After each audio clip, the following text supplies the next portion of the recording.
Just going to leave it on. Welcome, everyone, to our August 19th regular meeting of the San Mateo County Harbor District Board of Harbor Commissioners. Welcome to anyone online and welcome to our guests in the room. Can we start with a pledge of allegiance, please? I pledge allegiance to the flag of the United States of America and to the republic for which it stands, one nation, under God, indivisible, with liberty and justice for all. Okay, roll call, please. President Domrat, Here.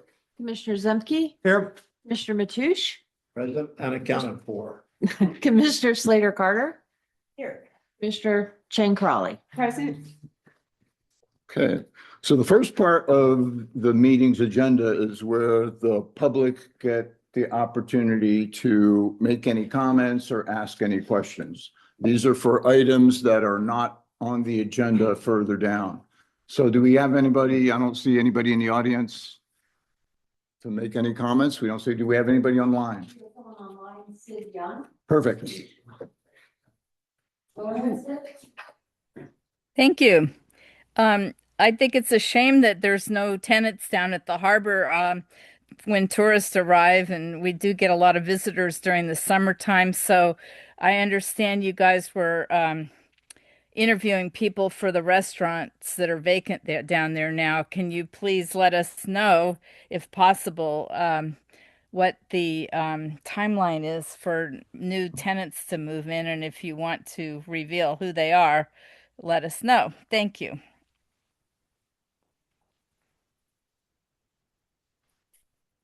Okay, thank you, Sid. Anybody else online? No, no one else online. Any commissioner comments? I have a comment. Yes. I just wanted to congratulate Commissioner Slater Carter for being elected to the San Mateo LAFCO board as the other special district representative. And she will be sworn in at the September LAFCO meeting. And actually we'll probably be starting the process to replace her as the alternate before. So we'll be taking nominations, or that process I think is going to be happening starting this week, just to let everyone know. It sounds like that the EO, or the executive officer, Rob Bartoli, will be sending out a letter so we can nominate someone else to replace Catherine as the special district alternate. And they need to be a member of a special district. Right. So we could make it a trio if we got. Well, we're getting ahead of ourselves. So, and also, the CSDA conference is happening. I mean, Catherine will probably talk about that a little this week. And then the CalAFCO conference is happening in October. So just a heads up to everyone. Thank you. Any other commissioners? I was fortunate enough to ride along with the San Mateo County Harbor District vessel during the Tenitas Creek training. It was very useful to have the fire department, state parks, sheriff, lifeguards, and the Harbor District all working together on water safety and rescue. It was a wonderful day. It was not very great conditions. I did see even one of the lifeguards got seasick on the boat as we were sitting out in the swell. So it was not one for armchair citizens to participate in. Diane Pappin opened a new office in San Mateo, very elegant, very inviting. I urge anybody in her district to stop by and see that. For our fishermen that may be paying attention, there's a tremendous bluefin tuna bite going on not far outside the harbor right now. Our salmon has been doing great, not only for our recreationals, but our commercials, and rockfish continues to be excellent as well. So the ocean is providing us with ample bounty. Aren't there squid boats out too? And squid also. Oh, tremendous amount of squid coming in. They're just going gangbusters. Yes. It's like 1,000 tons of squid has been brought in so far. Yeah. Well over 100,000. 100,000 tons? Over. Over. Wow. Yummy, yummy. Somebody's making bank. Anyone else? Bill? And you're good? Yeah, well, I just want to add. Microphone, thank you. Yeah, I also attended Assemblywoman Pappin's event, and it was really great, as Tom said. But I also wanted to congratulate Catherine and George for being reelected to the Harbor Board without opposition. So Save that's some money. good. Yep, saved the district money, but also doing a great job. So thank you and welcome aboard again for the next 4 years. So do we get 0.000001% of that? So I Jim, don't you owe think us 3 so. cents each, right? So- Anyway, so No, I that think would, that's that great. would be, not be a good thing, even that minute amount, but $600,000 is what it costs, $300,000 per candidate for the district to pay for elections, $300,000 Candidate? per candidate. So it's a total of $600,000. And That's if you run opposed. if you run opposed, But even if one of y'all had to run, it would have cost that much. It would right? cost- it would have cost 300. 300, Yeah. yeah. But I mean, would have Per. cost money. Mhm. Yeah.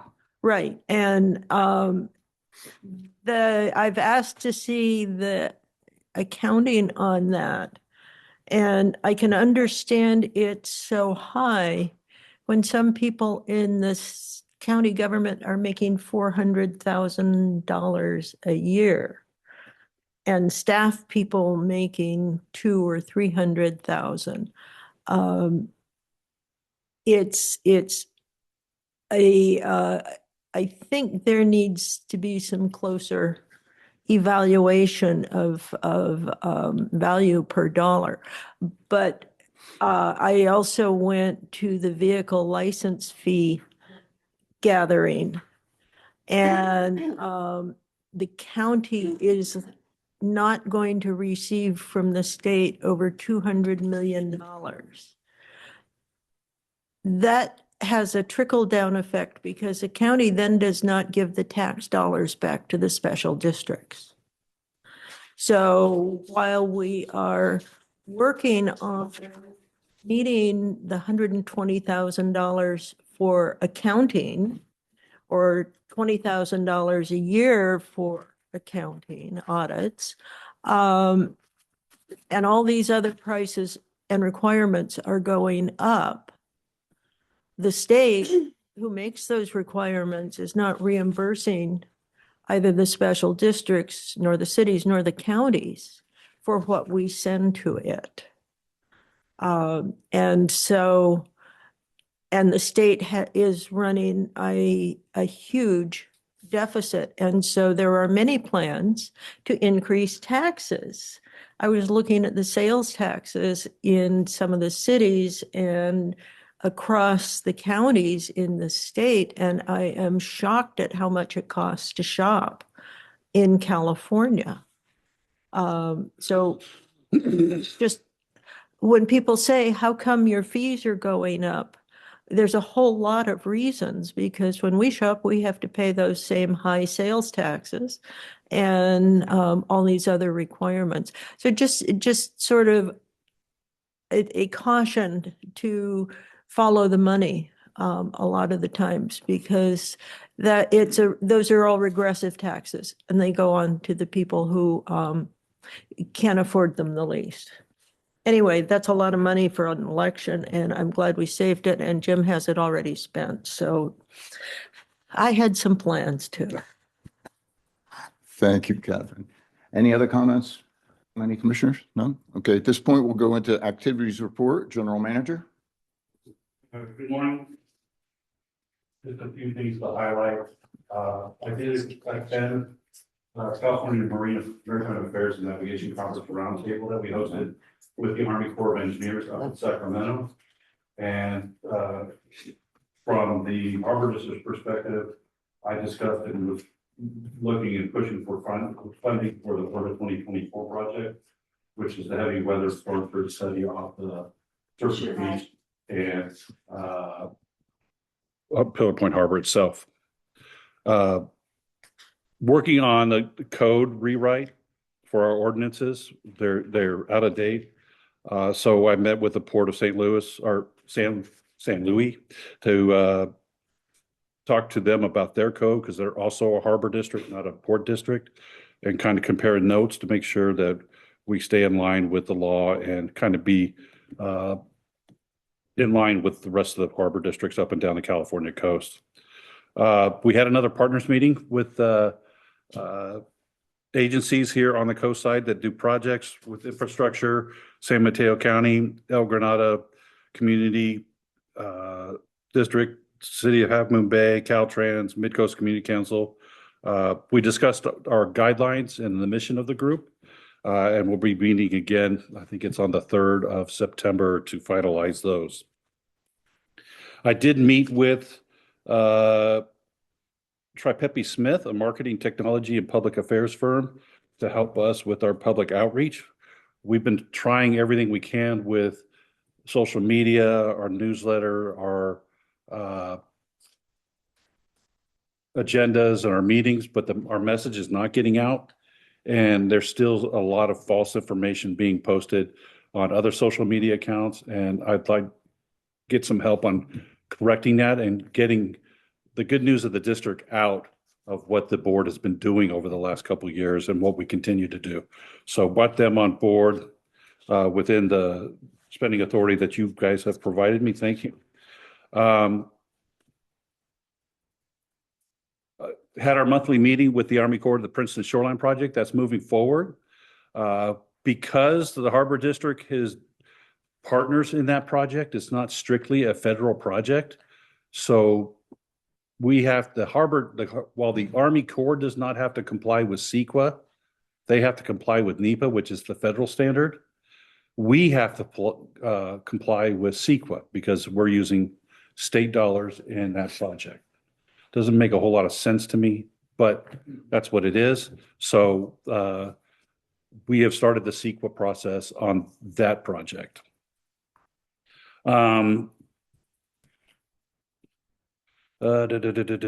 Caltrans. And that's, coming up on October 10th, we're co-sponsoring an event, Maverick Surf Surf Company down at the harbor. It's going to be a public event. It's a surf fest, hopefully bringing some more people into the harbor and learning about what we do. I plan on having an informational booth there about the parking project, the launch ramp project, and restroom project, and Princeton project to alert the public again and see if they have any questions and provide information to them on that. Yesterday, it's not in my written staff report, but yesterday I got notified by the Granada Community Services District that going on, we have tenants that have not paid their water bill last year between April 25th and March 2025, April 1st, 2025 to March 31st, 2026. So that bill is going to go on our tax rolls. So the district has to pay it. And it's close to about $11,000 that Pelagic Restaurant Group did not pay, that we now are responsible for the water bill. Is that the only tenant? Because you mentioned tenants. Is that the only one that's outstanding and the other tenants have paid? There's a few other tenants, but their outstanding tax bill is very little. Okay. And it's less than 1,000. Some of them are less than 100. One is $15. So that could have been an error on their billing part. And I'm not worried about recovering that money. Pelagic Yeah. stiffed us for $11,000 in addition to missing. This is additional, yes, Missing $175,000. 155, I think. which also included water bills they didn't pay from the Yeah. previous year. So that's just the water bill. One of our tenants also did not pay their garbage, which goes onto our tax rolls, and we're responsibility for the property owner. It's the same And tenant. that's the same tenant, and that's $19,000. So it's about 30,000. So it's $30,000 in utilities that they consumed that they did not pay. And as the property owners, we're now liable for it. And we have to pay it. I am shocked that So- the water district didn't shut off the water. That's a good question because I'm gonna ask I didn't ask that question, but at what point do you stop collecting trash? At what point do you turn off water to commercial establishments? Right, A $19,000 trash bill sounds a lot, it is. but we pay close to 15,000 a month just for us. So But it's still a lot of money. it is a lot of money, but comparing to other bills, other garbage bills, it's very, it's not that expensive compared to other electric bill or garbage bills. Yeah, we're in that range. Well, it'd be interesting to see also if they intentionally didn't pay those bills like they claimed that they didn't pay us. So that'd be. That's another story. I just wanted to Yeah. highlight the fact that I got those bills in yesterday, Yeah. or those notices yesterday. I was taken aback at $30,000. That now we have to go on our tax bill that we have to pay. So Let's do, and it's. we'll be following up on it and Actually, the discussing it the further. taxpayers have to pay So essentially. Hey, Jim, Garbage company kept picking up the trash when they had. I think there's sanitary issues where they have to. yeah, The other thing we're looking towards is a 4th of July program at the harbor next year. And working with GCSD as a co-sponsor. So we can get the whole coast side involved with that. So we're looking forward to that. And more to come on that as we develop it through is it the Activities Ad Hoc Committee? Yes, sir.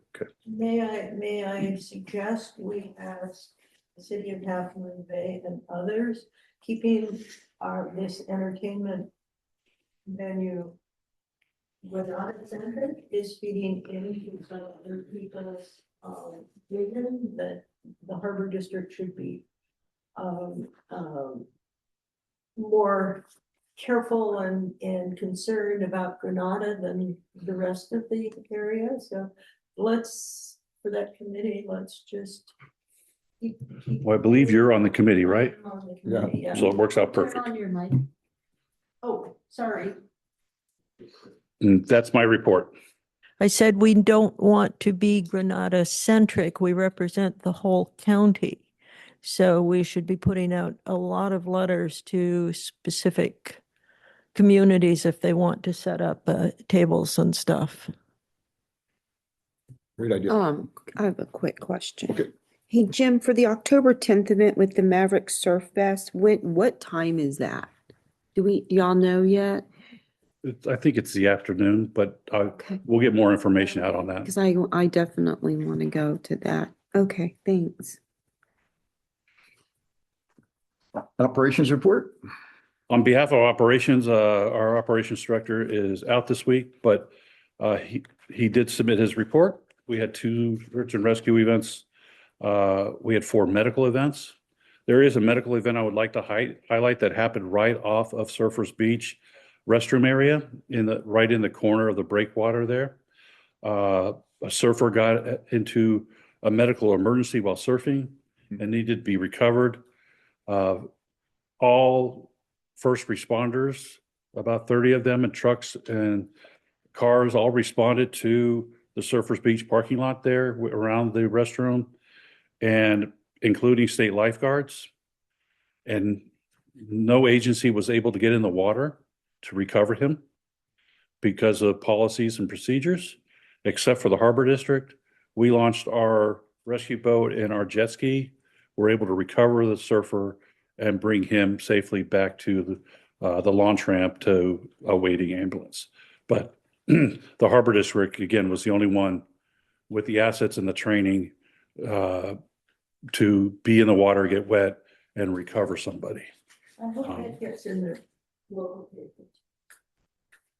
I don't think so, but I wanted to make sure the board's aware of that. So you mentioned jurisdiction. Is that City Beach? City of Half Moon Bay has, That's City of Half Moon Bay. and they don't have lifeguards, so they would not do a water response. And the currents and the location, state lifeguards couldn't enter the water there because of the hazards. Huh. Um, Fire doesn't have the assets to get in the water, and the sheriff is just has the rescue boat. And I'm not even sure it's in the harbor right now, but if it is, you need to have the volunteers report, which takes hours. So we were able to do that and get that person out of the water and to the dock safely. That's the operational report unless you have questions. No questions, hearing none? Oh, sure. Please go ahead. Thank you. Jim, I had a question about your report that you said was not on the agenda, but you rolled it in because you got the notification yesterday. You said it was from the GCSD, but that it involved a water bill that was unpaid, but they don't supply water, they only do garbage. So did you mean CCWD, or was that something that they just mentioned in passing? I don't think you mentioned. It's GCSD. So why do they have any interest in water? Good question. You'd have to ask them. Okay, thank you. Oh, also, but in my manager's report, number 2, the RFP, we did interview, the ad hoc interviewed the RFP respondents, and two respondents were, and the board then selected 2 respondents for lease negotiations. For the old Catch Joanne Harbor Restaurant and Bar, Pillar Point Grill and Harbor Bar was selected. And for the old Order at the Corner and Fish Market, Lucky's Seafood Restaurant and Oyster Bar were selected as the primary respondents to begin lease negotiations. Thank you. Jim, thanks for that. And I just wanted, I don't know if the Half Moon Bay Review or the Coastside News called you, but I saw the article about that, the lessees being selected. And I don't know if you got that. So that was a well-written Yeah, that was article. good, too. Yeah, thank you. So is there a timetable you envision for when lease negotiations will be completed? No. No, okay. Anybody else online? No, okay. Admin and finance. Yes, thank you, President Domerat. I've submitted the activity report for the administration and finance departments. I think of note to highlight, and I would have to thank Betty Dahlberg, our admin specialist, is that she is working really, really hard on PRAs. Right now, I think about 80% of her time is being spent on that activity. The district does have a certificate of transparency for the public, and part of that is, providing all of those requests, but it is a pretty heavy administrative burden right at the moment. So I have to thank Betty for all she does and how much I appreciate her. Another item of note is that we're wrapping up today as our last workplace violence prevention training. We assigned some online training that all of our employees go through, but we also meet individually at each of our locations. Every facility has their different nuances so that as a collective staff, we can discuss what are the best ways to evacuate, what are, the places that we could use in a workplace violence incident. And so we're wrapping up our very last annual site-specific meeting to ensure that staff are as prepared as possible in case of a workplace violence incident. Thank you very much. Any questions? Anybody online? Questions? Okay, the next portion of the program is the consent calendar. Do any of the commissioners wish to pull anything off of consent for further discussion? I'll make item 6. Okay. Item 6. And I'll make a motion to approve consent minus item 6. I'll second that. Okay, can we get a vote, please? Commissioner Zupke, Yes. Commissioner Mathush, Aye. Commissioner Slater Carter, Yes. Commissioner Jane Carly, I, President Dom. Aye. Okay, we get into discussion items. First one, the San Mateo County Quilt Block Trail. Are they ready? Here they are. Welcome. Yay, this is exciting. Morning, thank you. Is Nancy going to present? Thanks for having us. My name is Laura McHugh, and I'm here with Nancy Fontana. We're both Half Moon Bay residents, me for 20 years and Nancy all her life here in El Granada. I'm going to give a little bit of backstory about why we're here and what we're talking about, and then ask for your input on our proposed project. So the backstory is that a year ago in September, our quilting guild, and there's like 300 quilters throughout San Mateo County in guilds. Our guild here in Half Moon Bay Peacemakers received a presentation from a woman up north about barn quilt trails. I should present here, so. Oops.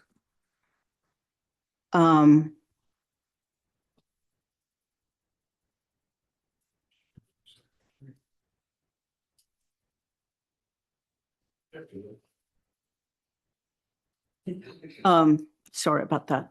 And what we heard was that there are a bunch of quilt trails throughout Northern California, but none here on the coast. And Nancy and I thought, wow, this would be a great place to also do that. So the opportunity is that the quilt trails, has anybody seen a quilt trail or been on one? They're up in mostly in Northern Central California. And they're all throughout the United States. It's a historical thing. If you think about barns in the, back in Pennsylvania, whatever, those were the original billboards before we had billboards. So advertising and that sort of thing. So what they have become, though, as a quilt trail now is a walk and a way to invite people to come to a location where there are quilt blocks. We brought a couple. Nancy, if you want to show them what a quilt block is. People put them up on their businesses, and their attraction is that people can come and walk through and see these quilt blocks. And then it's sort of like a scavenger hunt or something like that. So that's what we're hoping to do, is just add a little bit more invitation to come walk around our downtown and our harbor area and along the coastline. And so we'd like to create this quilt block trail, a public art project really, that serves as a local tourism engine. So it would celebrate our land and water-based agricultural roots of our community and the county. And we see this county trail starting with the coast side, but really expanding into the interior of San Mateo, because San Mateo has long, gone back to the gold rush era as an agriculture-based community. And I think that we think that the fact that we have the coast side and the aquaculture, I don't know how you would term it, but I would call it aquaculture, is a unique feature that none of these other quilt trails in California have. And obviously there's a lot of interest in bringing people into Half Moon Bay and the coastside area anyway. So this would just be another feature. It would include the quilt blocks like these, but bigger probably, put up on businesses, and that would feature some aspect of their business. So maybe a surfboard on Maverick Surf Shop, a crab on, a local restaurant. It's a free public art attraction. It's something that people can share on social media. And we are hoping to create a map, like a Google map, where people can check in and see. It's a little bit, like a scavenger hunt kind of thing that they could look at while they're here. So it celebrates agricultural heritage. We're hoping we engage youth groups like 4-H and FFA to help us to create these quilt blocks, help businesses make them. Nancy and I just went to a workshop. It was an all-day workshop. We both know how to make these now, paint them. It's a pretty simple process, but there's some aspects to it as far as it being outside and being of the proper materials and that sort of thing. So that's something to know. These are some of the quilt walks in Northern California. Like I said, there are 6 of them throughout the area. There's one up in Apple Hill, New Placerville. Quincy area has one, and then Placerville. So we would be the first one on the coast. So we're going to send Melanie a copy of this presentation, but this is just some idea of it. I'm not going to play this video, but Plumas County created a video with a drone showing all the, ways to visit the farmland, but also some of the towns like Quincy and Taylorsville that also participate. So how these work, as I said, is that visitors follow a mapped route of the quilt block locations. They can explore shops, restaurants, farms, the harbor, parks on foot and by car. And then each quilt block would include a QR code linking to stories and other information. So it's a little bit like I said, Google Maps. You can post if you visit the Poplar Beach and put a photo up and talk about what a great time you had, something like that. So the first phase of this, we have not done this at all yet, but what we're hoping is to put 5 to 7 quilt blocks in a cluster of businesses and create the walking map, and then create a soft launch of the project. We think it's going to grow very organically, and people are going to want to participate. We've talked already with the Farm Bureau. We've talked to the city of Half Moon Bay. Who else? We have this afternoon. Yeah, well, this afternoon, we're going to meet with the Arts Commission. Yes, San Mateo County Arts Commission. So we're trying to get the word out. And so what's involved here, phase 2 would be we'd expand into downtown Half Moon Bay and down to Pescadero, up from Pacifica down to Pescadero and into the interior. We're talking with people in these quilt guilds, and they're very interested in it as well. So it's a pretty simple, you can see it's a pretty simple process. These were made with not with outdoor paint. So that's one sort of more significant cost, is creating them using the correct paints. And then making sure they're sealed when they're installed. But it's a pretty low cost project with a strong tourism potential. These are some examples of some other quilt block themes. Like I say, you've seen these, and then, it could be a crab or a fish or a surfboard. Nancy has some examples in this book of mariners' compasses. I'm going to pass this around. I put some tabs. These are more traditional quilt blocks, and they're very striking. I want to take this one out. It's not. Yeah. Emphasize right now. The mariner's compass, there's a block that can be made to look like a wave. They don't all have to be Quite so detailed. well, and more, those are more cute, but they can be very quite striking and they can be in the colors for a business. As long as there's no words, we don't get to define there yet. So I don't know if any of you are interested, but here, I just thought of this last night, so I'm sorry I would make copies. But these are types of mariner's compass blocks. There's tons, and when you the idea is, imagine, okay, Highway 92, those businesses. Downtown Half Moon Bay, there's a couple of barns.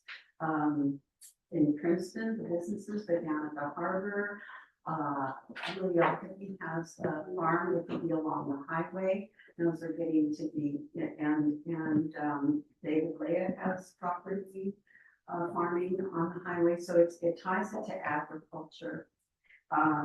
The local businesses that are seasonal can have them out temporarily, and then indicate on the map that it's not they can't go into the property when in places, what the business is not selling. like But you the can see, very- yeah, you can see from the size of this book, just the history of all the different quilt blocks going back to the 1800s. So there are a lot of opportunities and making it very modern with something like these designs that we purchased and made at the workshop.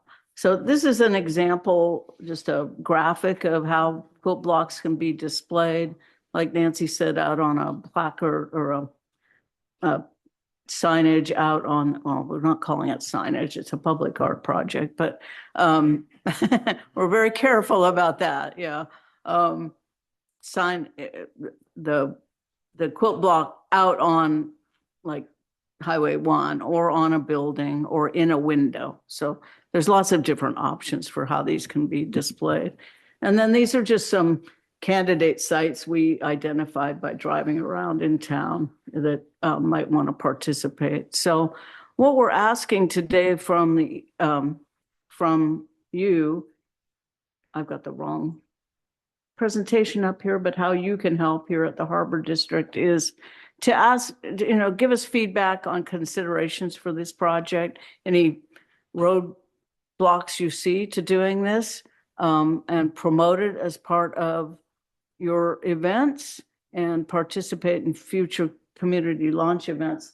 The other thing we prepared is a little packet for the businesses themselves. So a little overview of what we've just talked about now and an invite letter. And then a couple of slides on, the graphics of how they could display their blocks and how they could make their blocks. You can even order them, online. You can buy them. We'd like to see people create their own. And we are more than willing to help create workshops and, like I said, partnerships with 4-H and FFA to help businesses make these. Not even the Yeah. high school art. Yeah, the high school. One of Yeah, our quilt members, Yeah. in our quilt group, she works at the Yeah. high school in the art department, and she's all excited about this. Yeah. So she might even get her students, have that be a project for the students. Yeah. So. the other thing we did just preemptively is we did reach out to the city about the signage because they're very touchy downtown about signage with their ordinance, as they should be. So we created a guideline based around their criteria for signage so that we make sure this is public art and not signage, just so that everybody's clear. So we could provide that. Of course, it's not, it's guidance, it's not a requirement. So any questions? We have a public comment. Okay, we'll take public comment first. Oh, okay. Okay. Go ahead, Sid. Thank you very much. I'm very excited about this, and I do hope that the Harbor District will take up at least the idea and maybe allow you guys to have them produce one quilt block. But if it's per business, I suppose each individual business at the harbor could also participate. I'm wondering if the signage would be up by Highway 1 where the other harbor signage would be, or down inside the harbor would be more visible from Highway 1. And also, I noticed you said it would cost, the supplies are about $150 to $200. Is that something that your group would be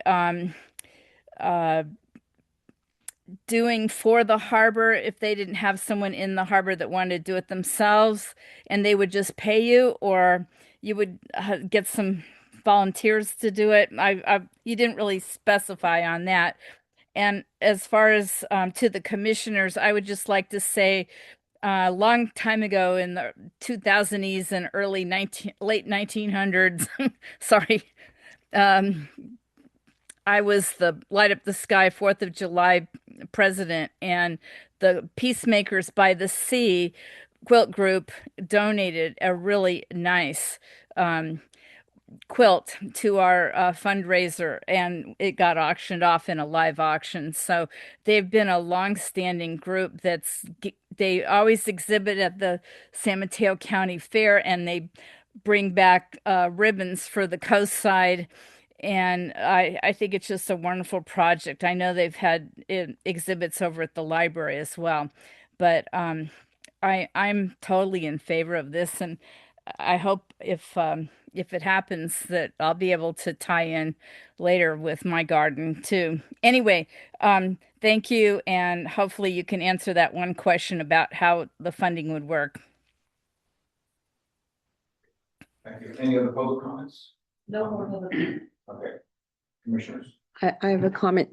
Thank you, Laura and Nancy, for being here. When they brought up the idea to me, I thought this is like perfect for what we should be doing to support artists and fiber artists throughout the county, but as a first start on the coast. I just want to say that Laura, I don't know if y'all know this, but she runs I guess the homemaker part of this county fair, and that's how I got to meet her. And because as a knitter, I've put some of my stuff in there, but also I've helped Laura put up that exhibit for the knitted and crocheted items for like the last 2 years. So I just admire the fiber artists and all the artists actually, but we primarily work in the fiber arts, home arts area.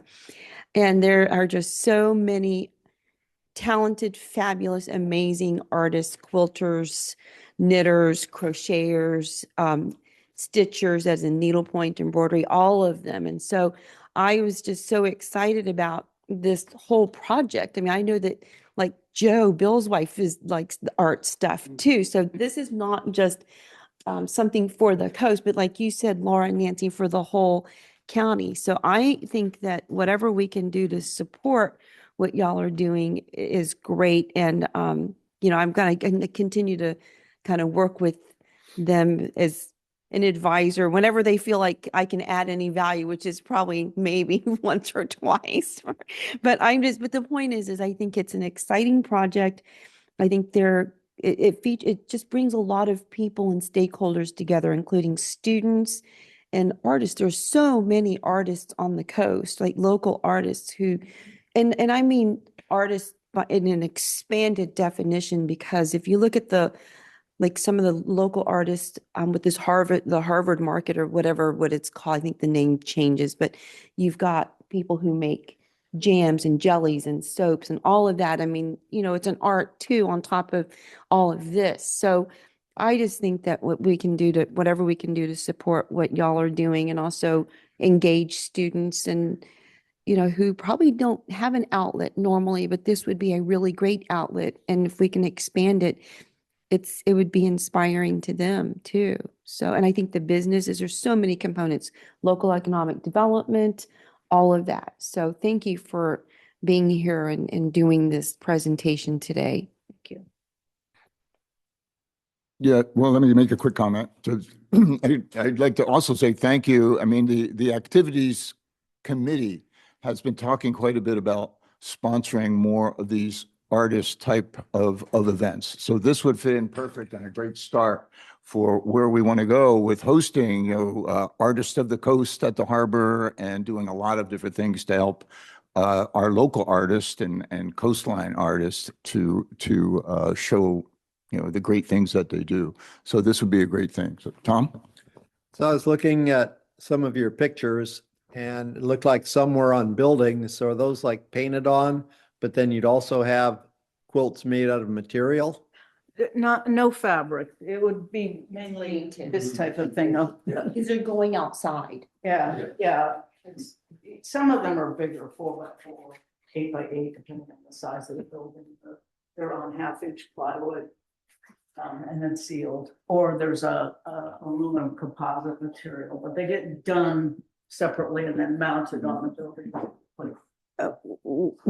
We've recognized that putting these items on buildings can be an issue, how they're attached, because if it's a big enough building with a big enough space, you could have a 4x4, 8x8 item. And we also recognize that for example, in the towns, a lot of the businesses are lessees, and there's a property owner, and property owners might not want something attached to the building. They might allow, if there's a plain area, that it be painted on the building so that it could be painted over easily. We also know that we have to take into account the structurally, the items being safe. If there's big things hanging on buildings, you don't want them falling off and while people are walking down the sidewalk. The same thing with on the for the ranches and the farms, they can have it on a building if it's close to the road where it's a drive-by thing, or they can put it out on posts. So they would have to be structured in a way and not be in the public right of way. You know, we've thought about a lot of the issues that might arise. And we actually, when we did the walk around Half Moon Bay, I'm almost everywhere I was seeing potential spots, you know, things that could be easily painted. And the sides of buildings are great because usually the front, many times the businesses already have their things in the front, but there's a lot of sides exposed while people are walking, and those are usually good spots for these too. So just, I hope that's Any other helpful. comments, questions? Oh, I would also like to add, I thank you for the presentation. I was not aware of what quilt block trails were, but in my mind, I'm going through all kinds of opportunities where this might be a real value to a community. I do live on the bay side of the county, and in small cities, there's quite often breezeways or walkways that abut buildings that are plain, or maybe it's a new apartment building that went up and it's just blah and it's plain. I think public artwork would be very interesting to cities to break up that monotony. Yeah. And another idea that we've talked about is, let's say it's Mother's Day. It's a big day. People come to the coast, they take people to brunch. The restaurants, they could have a brochure about the quilt block trail. And that would be, oh, let's do that, you know, take a drive, you know, what are we going to do with our mom, you know, kind of a thing. Let's Pokemon do Go, it. Yeah. look for the block, Yeah, right? yeah. George. Yeah. So. Catherine? The harbor has an event coming up at the end of October. Some people call it Truck or Treat. Some people call it Trunk and Treat.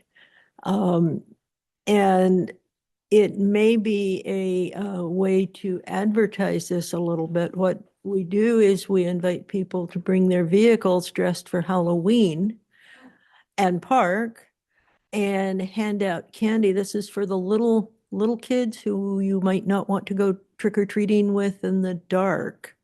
And so this gives people an opportunity to decorate their cars in the Halloween theme. It was a great success. Yes, last year we had people come from Belmont and San Mateo, countywide, came over to display their cars and share Halloween with the littles. And this might be something you could do in sort of a quilty Halloween theme, and maybe even hand out, you know, hand out your advertising material to those who may want to do it. We've had the library show up, the fire department, sheriff's department, and businesses. So it may be an easy way to get your message spread countywide. Thank you. Yeah. It's good We to- do feel that once we get a few people involved, it's like I said, there's no desire on our part for there to be a million of these things, but we want to get a good foothold and then let it grow organically with the online map.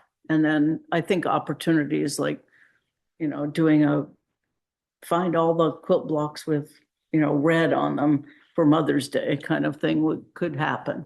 So it's an opportunity there, like Nancy said. So, yeah. When we did the presentation for the Farm Bureau, two businesses wanted to do something on their building, you know, so it once they wrapped their head around that it wasn't a fabric quilt on them attached to the, yeah.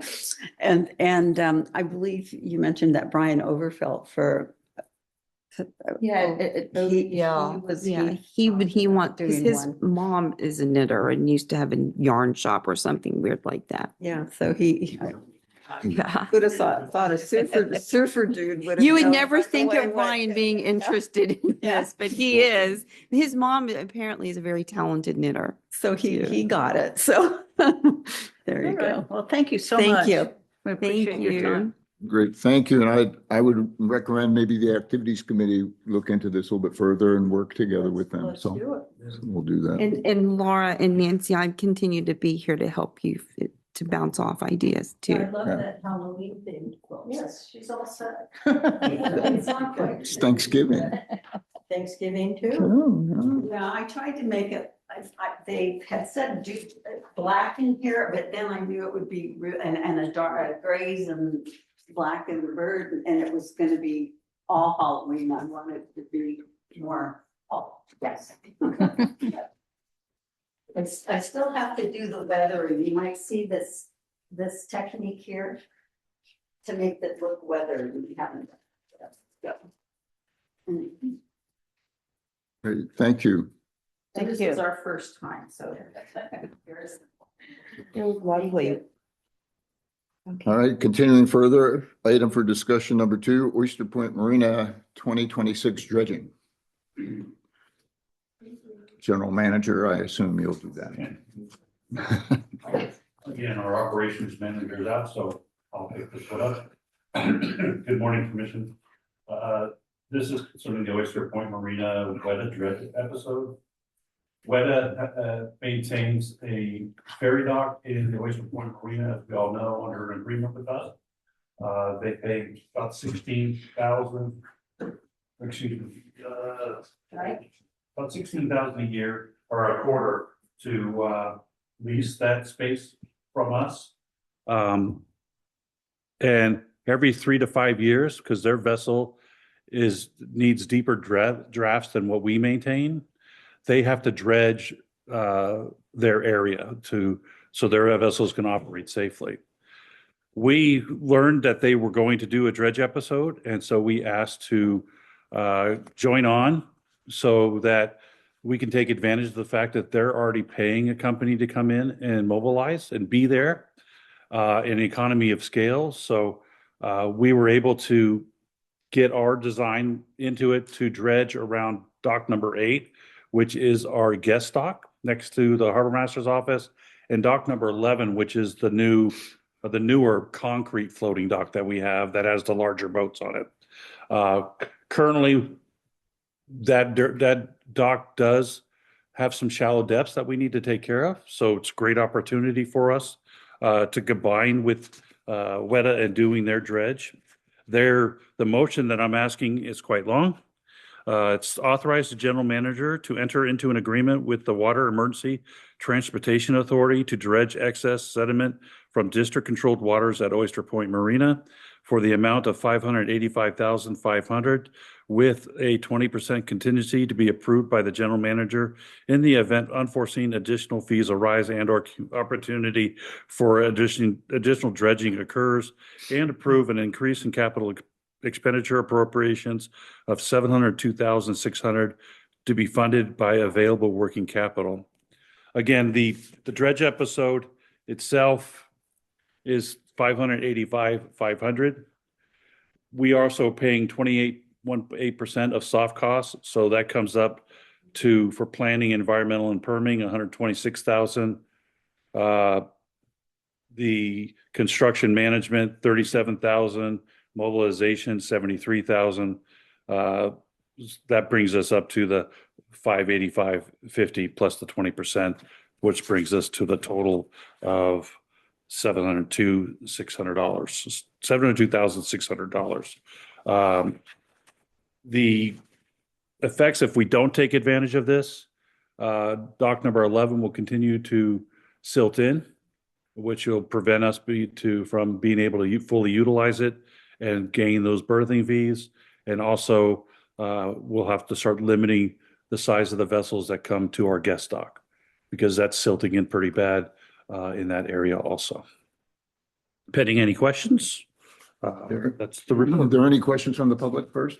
Public comment. No public comment. To get the, Commissioners. to get the discussion started, I'll just make a motion to authorize the general manager to do so. I'll second that. Second, any discussion? Yeah, I just like to ask a general question. When was the last time we did any dredge work at the Western Point Marina? Or do you know? The entire marina, it's been more than 7 years. I know that. And we do have plans and permitting to do a dredge. The docks 12, 13, and 13. But we just don't have the funding to do that much dredging. So it's been put off. And then because it was a combination with the launch ramp or the entrance ramp project. So we chose to do the safety aspect of the entrance launch or the entrance ramps on docks 1 through 6. That took up several million from our budget for Oyster Point. And now this is just being able to take advantage of an opportunity. It's not a complete dredge of all the docks. No, I agree. I think it's a perfect opportunity to take advantage of this, particularly in the areas where we can get bigger boats in, which is probably something that's probably of more economic advantage to us. I'm just curious how often we envision needing to dredge in Oyster Point. It's very similar to Pillar Point and it should be done every 3 to 5 years. There's no funding for it. Yeah, okay. No, It hasn't been dredged since I've been on the board, which is 11 years. I don't remember it being dredged either, so. We have Catherine? public comment on this too. I want to commend staff and the head of staff, Jim, on seizing this opportunity. I think it is saving us quite a bit of money if we're looking at the numbers. It's a significant amount of money we're spending and also a significant amount of money we're saving. So I think it's timely and we should stay on top of whatever the WTA is doing. I'm particularly aware that there is a hyperbolic forecast about this El Nino that's coming. And dredging and getting ready for changes in tides and things in the harbors is going to be critical. So this is excellent and I strongly support it. Tom? Did I hear that it's just dock 11 and not 12 and 13 at this time? Correct. It's just dock 11. And dock number 8, which is the guest dock, and dock number 11. How difficult would it be to add a little 12 and 13? To this project, Yes. difficult. Okay. Is that because of the environmental work that would have? Yes. But I guess I have to get back to you because we already did all the permitting.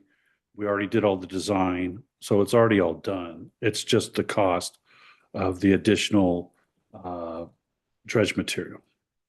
It's very expensive to get rid of a cubic yard of dredge material in the bay. And disposal site is where?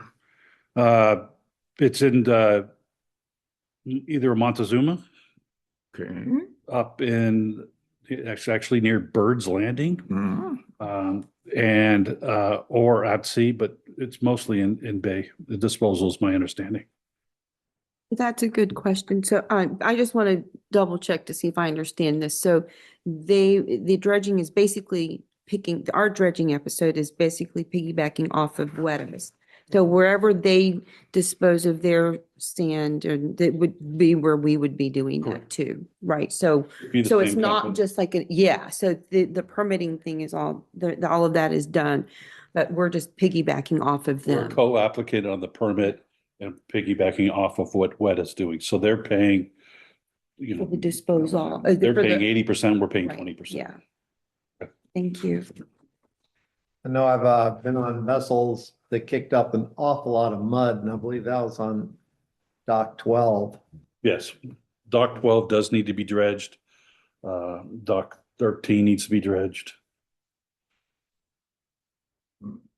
They all need to be dredged. It's just, do we have the extra millions of dollars to To do pay it. for that? And I can look into that and get a cost and get back to the board if you'd like. That'd be great. And also, I don't know if South San Francisco would choose to help us. They lack funds. We can ask, but they lack a lot. They're having funding issues also. Us as well. Yeah. But this is within our scope of our agreement with them. It's our responsibility. Right, for being our responsibility, yeah. But we could ask. Yeah, I think it's worthwhile doing that. It'd be greatly beneficial to For Oyster them, Point to yeah, dredge yeah. the entire, I guess that'd be the northern or the eastern side. East Basin. Is that Assembly Person Pappin's area? Yes. I don't know if there's any state funds. Yeah, no, I think there's value to check that, but I think with permitting already done, we know the challenges of permitting, and WIDA would be hard pressed to get it through BCDC, Regional Water Quality Control Board, and everybody else once it's I approved. think that, So, if I remember correctly, our other project has the permit or real close to getting the permit issued for Yeah. that project. We were doing all that, and then we stopped and focused all our efforts back to the ramps. But that didn't, we had to take the ramps out of that completed project. So that project's already been planned and ready to go. The only difference would be we would not be replacing the floating docks. Hmm. So the floating docks will get in the way of the barges and stuff, so it might be a little different, but we'll have to wait. I'll look into that and get back to the board. Jim? so was there a public comment? And Rochelle will find all the money. Yes, Yeah, from this Sid is- Young. Sid? Go ahead, Sid. Oh, this is Neil Nichols. Sorry, I'm with Moffett and Nichol, and Jim, we're the ones who did that Yep. for I the know. East Basin. So I don't know if you wanted me to explain a little bit, but I pulled up the permit app for the dredging, and it was the East Basin was last dredged, I think, in 2010 at least, and so this permit was put together in 22 to get the dredging done for docks 11 through 14. So it's been a long time for the whole basin, but in 2018, Dock 8 got a little bit of dredging. And you know, I think the issue is the ferry does kick up a lot of sediment and throws it a little bit under Dock 11. So it's kind of indirectly caused by them to some degree. Maybe a little bit at 8 also. But that's the permit was obtained, I think, back in 22 to do the dredging of the entire East Basin. And the material was going in bay, some of it. The deeper stuff has to go out to the ocean. So I don't know what WIDA's doing, but that's what was done for the Harbor District project, which was not intended to do WIDA's dredging for them.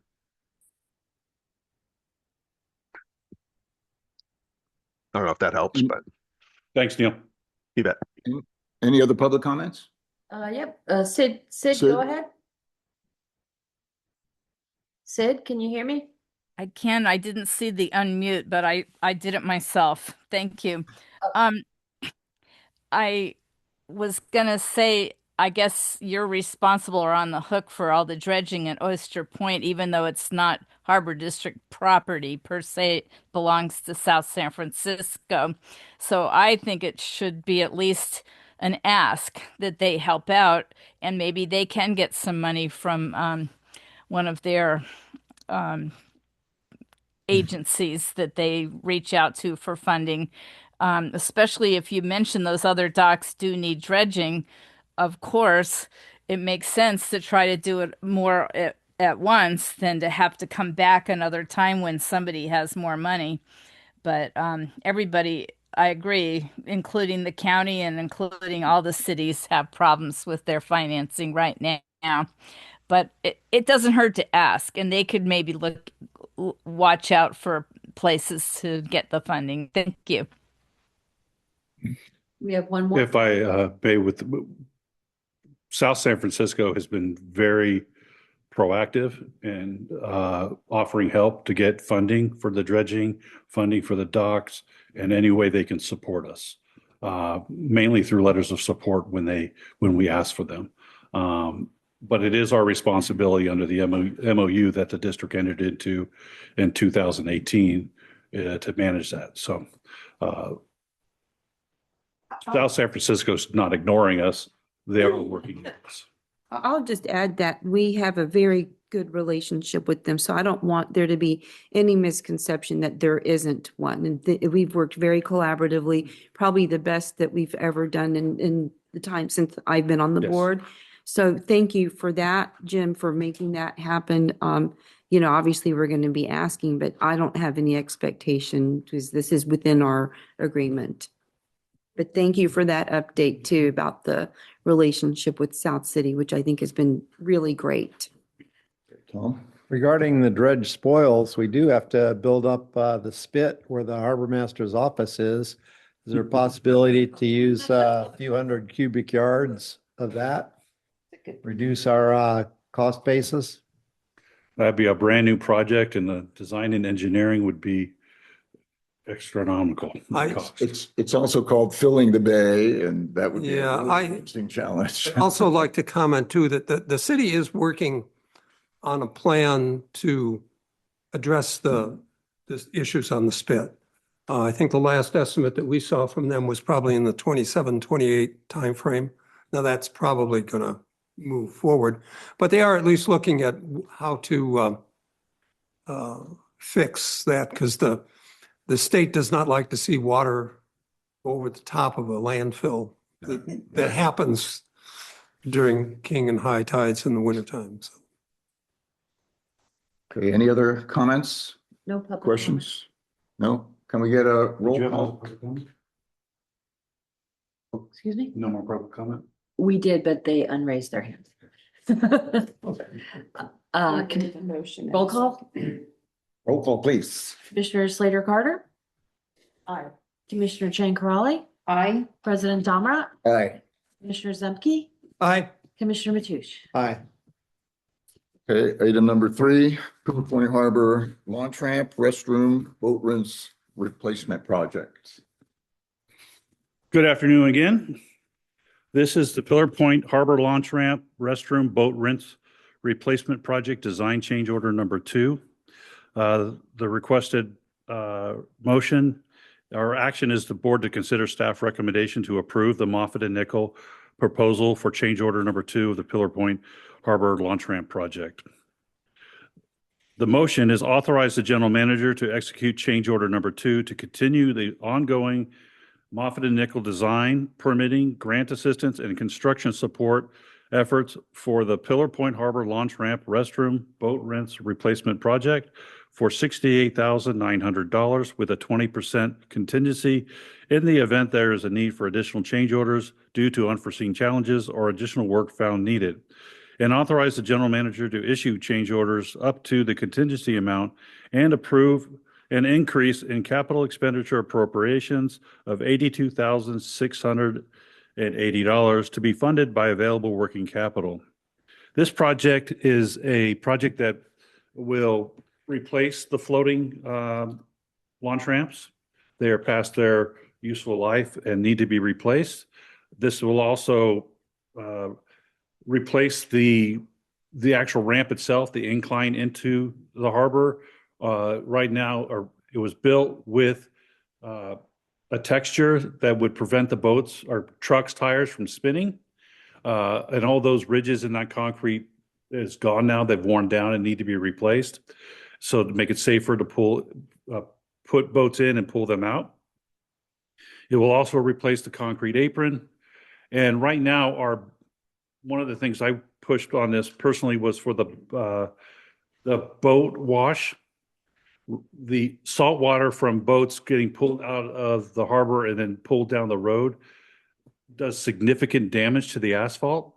You can tell that by if you just go down that road, going into the launch ramp, it's smooth, leaving it is a little bumpy. So we have a rinse station, so people, when they pull their boats and trailers out, they could rinse all the salt water off to prevent damage to their trailers and trucks, and also rinse the salt water from dripping down the roadway.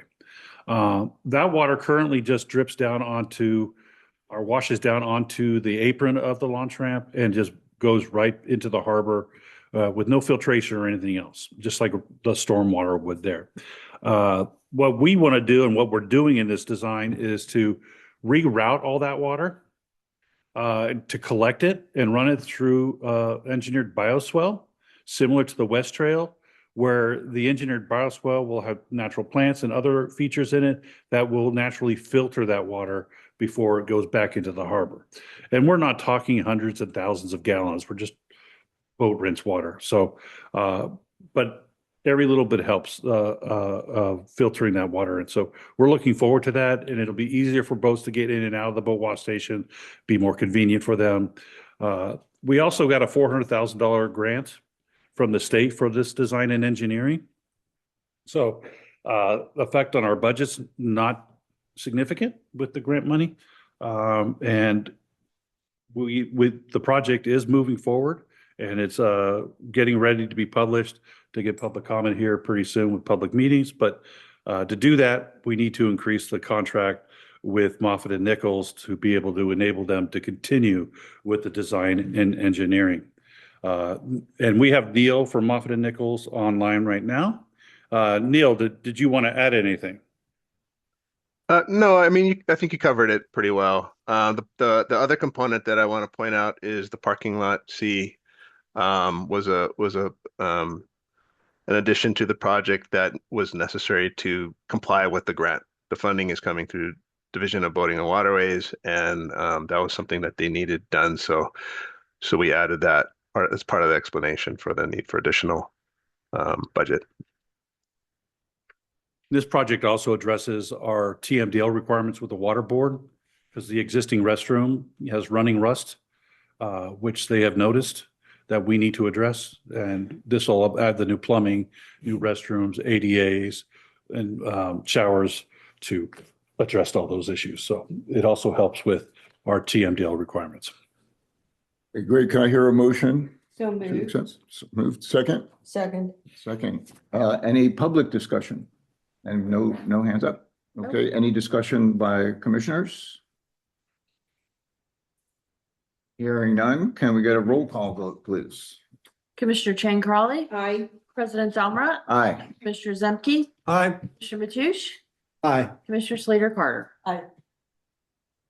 Okay, item number 4, back to Oyster Point, Marina Liaison Ad Hoc Committee. With your permission, committee, I can brief. Sure. This is or Oyster Point Liaison Ad Hoc Committee report. On, when did we meet? On May 8th, we met that's the update, but we met and discussed updated MOU.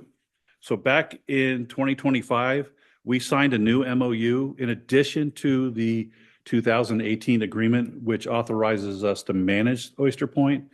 The 2018 or May 18, 2025 MOU addressed the derelict vessels in the area, and Harbor District assisting the city of South San Francisco with designating those boats as derelict or marine debris. And then they would take possession of those, follow the law and mandatory wait periods like 10 days, and then they would destroy those vessels.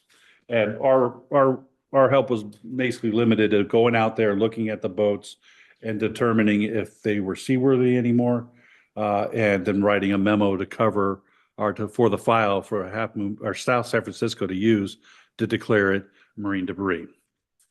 This this amendment updates that 2025 MOU. It's been reviewed and approved by both our general counsel and the general counsel for South San Francisco. And it increases our responsibility to help them with this derelict vessel and marine debris program, which also helps us. It allows us to go out there and tow those vessels into Oyster Point Marina and put those vessels on dock number 7, which is, it's not a used dock for us. And it's a secure dock, and the boats sit there during the waiting period. And then after the waiting period, South San Francisco will arrange for the boats to be destroyed. We put it added security on for the Dock 7 for South San Francisco can watch the boats too. We added this gives us the ability to charge South San Francisco for the towing costs. So the time for the boat and our crew to go out there and hook up the boat and bring it back, we can charge against the boat owner. And if they fail to pay, we charge it against South San Francisco. So it's beneficial to us because it does give us authority or an avenue for both the harbor district to charge the city and an avenue for the city to be able to pay the harbor district. So my recommendation and the ask is, or what the committee recommended is forward to full board for consideration with a recommended motion of authorize the general manager to sign the attached First Amendment to the memorandum of understanding between the city of San Mateo County Harbor District and the city of South San Francisco. Okay, can I get a motion to approve the recommendation as read? I will move. You can I'll second. Second, first and second, any discussion by the public? No, any discussion by commissioners? Yes, there is, Tom. Did I hear that South San Francisco is getting a boat? And I think they're in the process of applying for a SAVE grant as well. They applied for the SAVE grant, but SAVE grant monies have been cut almost in half. So SAVE grant money for everybody is gone. I don't know about them getting a boat. I haven't heard that. What is the SAVE grant? It is a fund that the state of California uses to dispose of derelict vessels, state registered derelict vessels. Like our, Same thing we get. In the harbor. yeah. We use it all the time for our, Is it, but we can't use it for the tug because that is a documented vessel. It could only be a state registered recreational vessel. It can't be commercial and it can't be documented. And it's a way for preventing derelict vessels from washing up on shore and sinking and causing pollution problems and navigation problems. An acronym for Surrendered and Abandoned Vessel Exchange, thank you, run by the Department of Boating and Waterways. thank you. We disposed of a lot of vessels in the last 6 years under the SAFE program. Any other questions, comments? No? Can we get a roll call vote, please? President Domrat, Yes. Commissioner Zemke, Aye. Commissioner Mathush, Aye. Commissioner Slater Carter, Aye. Commissioner Chang Crowley. Aye. Okay, on we go. Number 5, amend and restated welfare benefit plan and summary plan description. A different voice this time. Yes. Rochelle. Thank you, President Domrat and commissioners. Great to be here this morning. So this item is to approve resolution 26-10 that amends and restates welfare benefit plan. Mike? Thank you. And making that effective January 1st, 2026. The district contracts with Navia Benefit Solutions. And that allows us to provide a benefit to our employees for a flexible health spending account and also a dependent care flexible spending account. And how those work is that our employees are able to deposit into those accounts pre-tax and then spend dollars through Navia on health expenses. One of, I think, the favorite ways our employees use that is for orthodonture. It requires a large cash copay. And so it's a great way for our employees then to be able to use pre-taxed money on those expenses. So it saves them about 30%. And then also for childcare. So it's a great way for us to support our employees. From time to time, our health and welfare benefit policies need to be fixed now and then to stay in compliance with laws. They might have limit increases. And so right now we're asking you to approve this restated benefit. The major changes include removing this language called URSA, and that language is typically used for private businesses to administer this benefit, and as a government entity, it does not apply to us. So it needed to be removed. There's some minor IRS law changes, and then we have some increased benefits limits this year on how much our employees can contribute. And so those are the highlights of the changes. To get the discussion going, I'll move to adopt resolution 26-10, approving the Navia amended and restated welfare benefit plan and summary retroactive to January 1st, 2026. I'll second that. Okay. Motion made and seconded. Any discussion by the public? No public comment. No public comment. Commissioners? Sounds like a great idea to me. Sounds like a great idea. Great. Okay, let's do a roll call vote, please. Commissioner Jane Crowley, Aye. President Domrat, Aye. Commissioner Zemke, Aye. Commissioner Mathush, Aye. Commissioner Slater Carter. Aye. Number 6, conflict of interest policy. All right. Michelle. Yes, thank you. So the Political Reform Act requires that every government entity review their conflict of interest policy at least every 2 years. It is now time for us to review that policy again. We reviewed it last on August 21st, 2024. So in reviewing our conflict of interest policy, we need to make a list of all the people that are required to complete a Form 700. And this year, we need to remove the position of Assistant Director of Administrative Services from our conflict of interest policy. That position has been eliminated. We also need to increase the limit on the gift acceptance up to $630. And those are the two big changes for our conflict of interest policy that I am proposing that we review and approve. So can I get a motion to approve policy amendments? Well, I want to actually, For the purposes of discussion, I will make the motion. Second the motion. I'll second the motion, but you're missing a pretty big stakeholder Okay. here. So I was going to amend that motion. I was going to amend this before the motion was made. All right, so do we have any public comment first? No public No comment. public comment. Can we have commissioner comments? Yes, so it says the name of the department designated filers, and yes, I know that there is always the law that the electeds have to file, but I would ask that we put them on this list. You have the administrative staff on here, managers, blah, blah, blah, all of those titles. But, as part of the policy, maybe we should just put that on there too. Even though we know it has to happen. We just approved this last night and at our fire board meeting because of how the Form 700s will have to be filed now through the FPPC rather than through the district.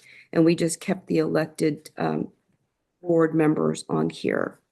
So that's what I would just add as a reminder too, that we have to also file and that we have to go through this process now.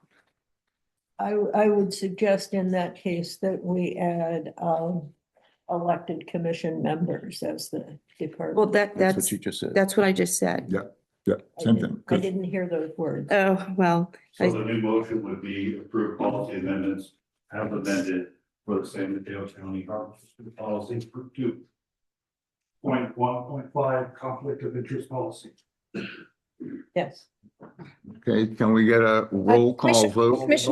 President, Hold it. President Domerat, I just wanted to point out, I think that the policy already includes board members. If But I'm, I'm if just I'm not, saying, Yeah, it already includes We them. have I to know, do but it. I'm just Understand the saying, difference between a board member and an elected. Is that list a comprehensive list or is it just the this is not. department list? Look at page 235 of 255. All I'm asking is just for more clarity I know it's in here, but y'all can do whatever you want. I just wanted to make it clear, that's all. So, Appendix A, it's in Oh, appendix it A. yeah, but okay, that's fine. I just, maybe it just says department and maybe, I don't know. So instead of just board members, you want to say elected board members? No, also? no, no, no, I'm just Okay. saying that It's in there. there's a list of the departments and maybe there isn't a department per se. Oh. And that there's this amendment and all of appendix A. If you're gonna put a list there, and I know it's the name of the department. Five as an example, our actual one is on page. Yeah, okay, then I missed Yeah. that. Ours has, I would suggest, however, Virginia has a point. Are we a board or a commission? Maybe we should change the language to commission member. I don't think it I mean, matters. which is for the our final- title, Which is our our titles, Yeah. that's, yeah. I mean, it probably doesn't matter, but I just, You're a board of commissioners. right. And maybe that's the title. Yeah. Board I think, commission. I think the way for it. Harbor, okay, that's fine. Whatever our official title is, go ahead. That's fine. Then we'll just keep Catherine's motion. That's fine. President Domrat, we do have public comment. Okay, let's do the public comment first and then Tom. Right. Sid, go ahead. Thank you. I did have my hand up when you said there was no public comments, so I think maybe they just didn't see it. I looked through the policy manual. It's like 309 pages or something, and doesn't really give a specific breakdown of between employees, staff, and commissioners. So I don't know if you have a sorry, can't think of the word right now. Separate policy just for commissioners. That's the main thing. It's not really broken down on your policy manual. It looks like an all-encompassing policy manual. So, you don't have bylaws. I didn't see any in there anyway. And the bylaws more have to do with not the staff, but the board members. Thank you. Open this up. Okay, thank you, Sid. Tom? In reviewing everything, I found another typo at the very end. The revised policy kept the 590 and it should have read 630. So I just wanted to point that out. Thank you, Commissioner Matoush. That will be fixed. Okay, any other comments? Okay, can we do a roll call vote? Commissioner Zemke, I, Commissioner Matoush, Aye. Commissioner Slater Carter, I, Commissioner Jane Crowley. Aye. President Domrat. Aye. Okay, number 7, annual review of district policy manual. Michelle. That's what Sid must. Thank you. We are, district staff continually bring policy amendments, new policies to be eliminated before the board throughout the entire year. It is best practice for it to come before the board to be approved annually, knowing that our policies are constantly in motion. This staff report shows you all of the changes that were made just in our last fiscal year to policies. It is always a task that all of our admin staff are constantly working on those new policies and policy changes to keep us compliant with all the relevant laws. The district is also embarking upon applying for a District of Distinction Award from CSDA. And this new step in reviewing and approving our current policies, knowing that it's a living process, is part of that application process.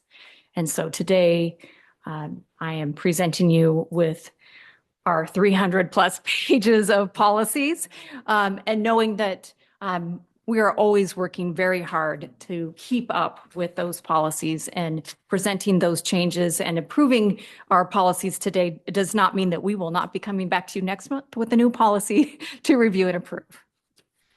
those 300 pages are searchable online. Yes, you can put in the word commissioner and it will pull up any policies that might apply to you. Thank you. Okay, can we get a motion? Yeah, posting it online I'll move. was, our policies weren't online. Yeah. Right. Until, I think it was 2020, when Commissioner Shane Crawley was president for, directed that we put our policies up. Yeah, to make it. That's why. Yeah, so I'll make that motion. Okay, do we get a second? Yes. We have a Second. first and a second. Any discussion from the Yeah. public? Yep, we have public comment. Sid Young. Okay, Sid? Go ahead, Sid. I'm sorry, I didn't realize that it was on this agenda item, but I maybe misspoke on the previous item. However, I noticed when I was reading over this policy manual that you also have a policy of deleting your board videos after 2 years and or recordings, it said. And I'm wondering about that because I remember way back in the days of what was his name? Jim. He was the secretary for a while. I mean, the treasurer. A long time ago, he didn't want recordings at all. And I'm wondering, since PCTV usually puts your recordings out there, they're pretty much on YouTube. Do you make them go in, delete them, or is that just an old holdback policy that you're going to delete them after 2 years? Otherwise, I would imagine they're still on YouTube in perpetuity. Thank you. Okay, any discussion by the commissioners? Mr. Pruitt, looked like you wanted to comment on past practices or? No, we don't reach out and tell PCTV to delete YouTube videos or anything else. It's, we just maintaining those videos for decades takes up a lot of space, and we record a lot of meetings. And the official record of the meeting is the minutes. So we maintain them. A lot of our videos we maintain, they're maintained for longer than that because they're not deleted, but we're working on setting all that policy up through our record retention system to ensure that we follow our own policies on that. Okay, can we get a roll call? vote? No. Other comment, Just sorry. One, I must admit, I didn't read all 300 pages, but I did read some of them, and particularly the ethics page. And I just want to compliment whoever put that together. I thought that ethics discussion was very, very good. And it provided examples of, we expect this, and this is what it might look like. And I found that helpful because you always think you're being ethical, but then you have to kind of look back and say, oh, really, was that really following through on that? So I do want to just comment that ethics piece was very good. I also read the standing committees one, and section 6.4 or 6.6C reads, each committee will meet at least every 4 months. The exact number of meetings will be determined by the needs of the committee. And I think we've only got 2 standing committees right now, the Finance Committee and Oyster Point Marina. Correct. And I know the Oyster Point Marina only meets once a year. I know the Finance Committee probably meets at least 4 times a year. But just to be consistent, it might make sense to eliminate that first sentence that said the standing committees will meet at least 4 times a year, because the Oyster Point Committee does not meet. And the second sentence, that the needs of the exact number of meetings will be determined by the needs of the committee, which seems to answer the question. So I would just suggest slicing that first sentence off. Mr. Pruitt? President Donner, we do have 3 standing committees. One is the Oyster Point Liaison, Mhm. one is the Finance, and one is the Community Relations. HR. So, HR. Yeah, and but that doesn't mean 4 times. when we have specific issues that are HR issues that we need to bring to the board, we'll bring it to the committee first. Same thing with the liaison and the finance. So that's how the staff's been using the liaison. There hasn't been any, or the ad hoc committees. Standing. So if we want to change that, we can. We haven't followed the 4 meetings a year that I'm aware of since Yeah, I've been here, so I just don't think it's necessary to state it in the policy. Yeah, it sounds like the two statements conflict because one, you're saying 4 times a year. The second one says you'll meet as needed. needed. So Right. it needs to be one or the other. And probably as needed is the best way to The best go. way to do that. I agree with Yeah. that. so we can say that Let's change. we reviewed the policy manual here. And then at the end of this meeting, with agenda items, the board can bring up, and direct staff to review that specific policy and bring it back to the board for consideration. Well, instead of just striking that one Yeah. part, I mean, why can't we We just do can- that and decide, because it's really. Yeah, We can do that now too. I Yeah, would would do make that. sense. Okay. I would agree with that. Any other discussion? Makes sense to me. Do you Makes need, sense. an amended motion for that amendment? yeah. Because Well, I can just amend the motion to say that we would strike the first sentence in section 6C. Okay. I think I made the motion, right? So I'll amend that motion. I think Catherine amended. Well, that's Right, and the second. policy 3.0, section 6C. Right. Yeah. As stated. Can we get a roll call vote, please? Commissioner Mathush, Aye. Commissioner Slater Carter, Aye. Mr. Chang Crowley, I, President Tomrat, Aye. Commissioner Zemke. Aye. Checking these off here. thank Okay. you for catching that, Bill. Number 8, Special District Risk Management Authority Amendment to Health Benefit Program, MOU.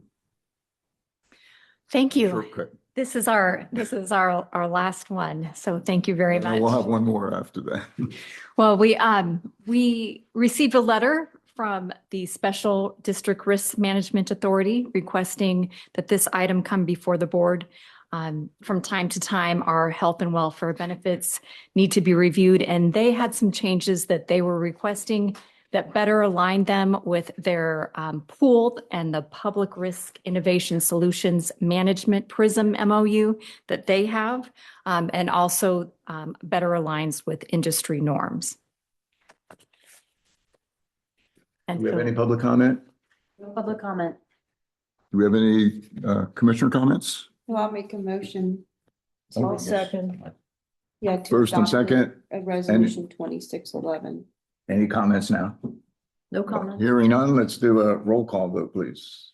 Commissioner Slater Carter, Aye. Commissioner Chang Crowley, I, President Tomrat, Aye. Commissioner Zemke, Aye. Commissioner Mathush. Aye.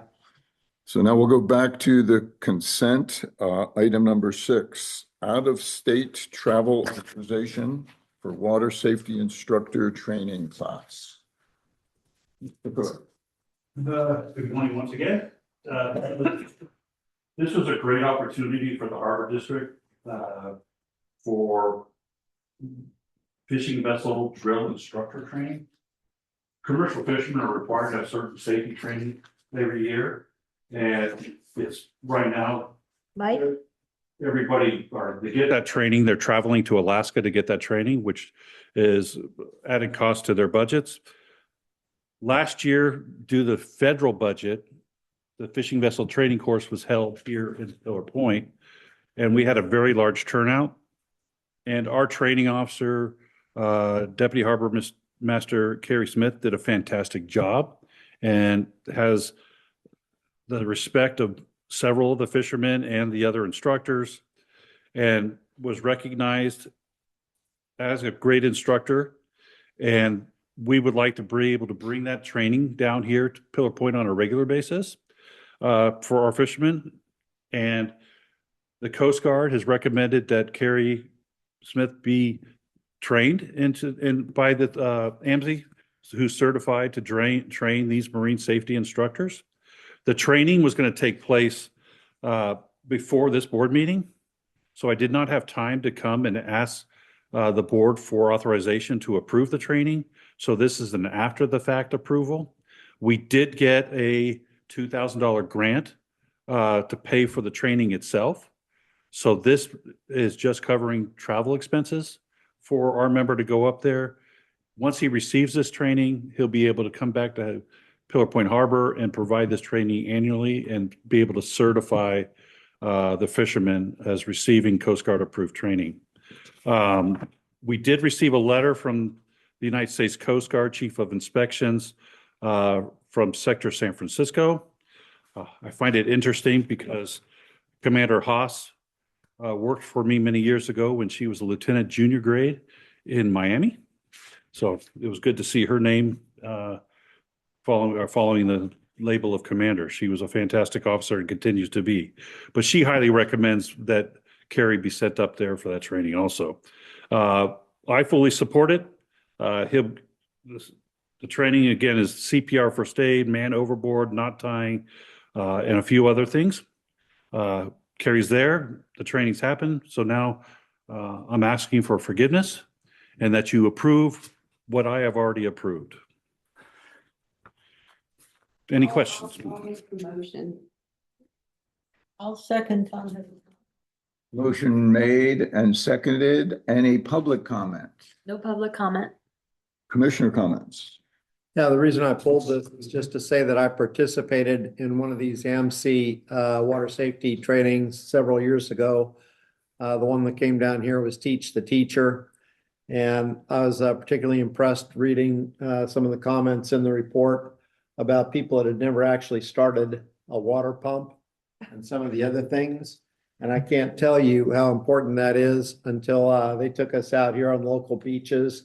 We used flares and you had to ignite the various types of flares.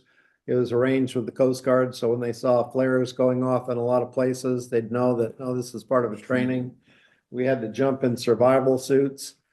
I had one that was probably made about the time that I was born. It was very stiff, it was extremely difficult to use, and you're timed. And if you didn't get it in the timing, you had to do it again. And I can't tell you how exhausting that is and the value of that training. So I entirely support this. Well, there's a motion and a second. I would just also like to make a comment. I think it fits in well with kind of the future vision of education and educating, our local people. But more than that is bringing that training here and then see if we can attract others from around the Bay Area to attend that training. Sounds like that's what you did. So that's great idea. Yeah, a large number participated last year. And I think Carrie appreciates our support or continued support, which we obviously provide. Okay, so we had a motion, we had a second, we had discussion. Can I get a roll call vote? Public comment? We had no Nope. public comment. Okay, great. Commissioner Jane Crowley, Aye. President Damrat, Aye. Commissioner Zemke, Aye. Commissioner Mathush, Aye. Commissioner Slater Carter. So at this point, we'll go into closed session. Public comment on the closed session. Is there any public comment on the closed session? Public comment. No public comment. So we'll go to closed session. We'll return shortly. Thank you all.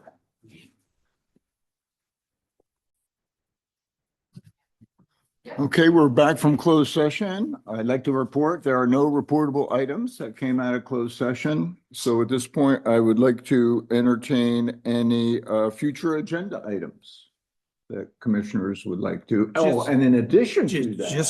Just to make a point that we're moving locations next month. Yes, that's the point I was gonna make. But since we're going in your neck of the woods, you can make that Yes. announcement. For the September meeting. Yes, for the September meeting I forget the date, but the September regular meeting of the commission will be held in South San Francisco at the new Civic Campus. What? It's So the- held at the new Civic Campus. I don't remember the address, Next but month, board September- meeting will be at the South San Francisco City Council chamber. it's easy to find. It's And for those interested, the agenda that would come out will have the address on it. right. That's good. Yeah. With yellow highlights. Yeah, highlight what the maps, how to get. It's easy to find. Drive down up Highway 1, up to Sharp Park, go down Westboro. As soon as you cross El Camino, it'll be right on the right. Before El Camino, isn't it? No, it's on the other, This it's is the other side. It's actually, one. This is the new one, not the old one. yeah, this is new and improved. Any other future items or any items that we want to bring up at the next meeting in Only South thing I San was gonna ask Francisco? for is an update on our tenant progress. We're having a meeting on that tomorrow. Okay, I'll move to adjourn. we have a second, Second. third, second. Can we have a Let's just By say all in acclamation. All in favor. favor? Aye. Aye. Meeting's closed. Jim, those Thank you.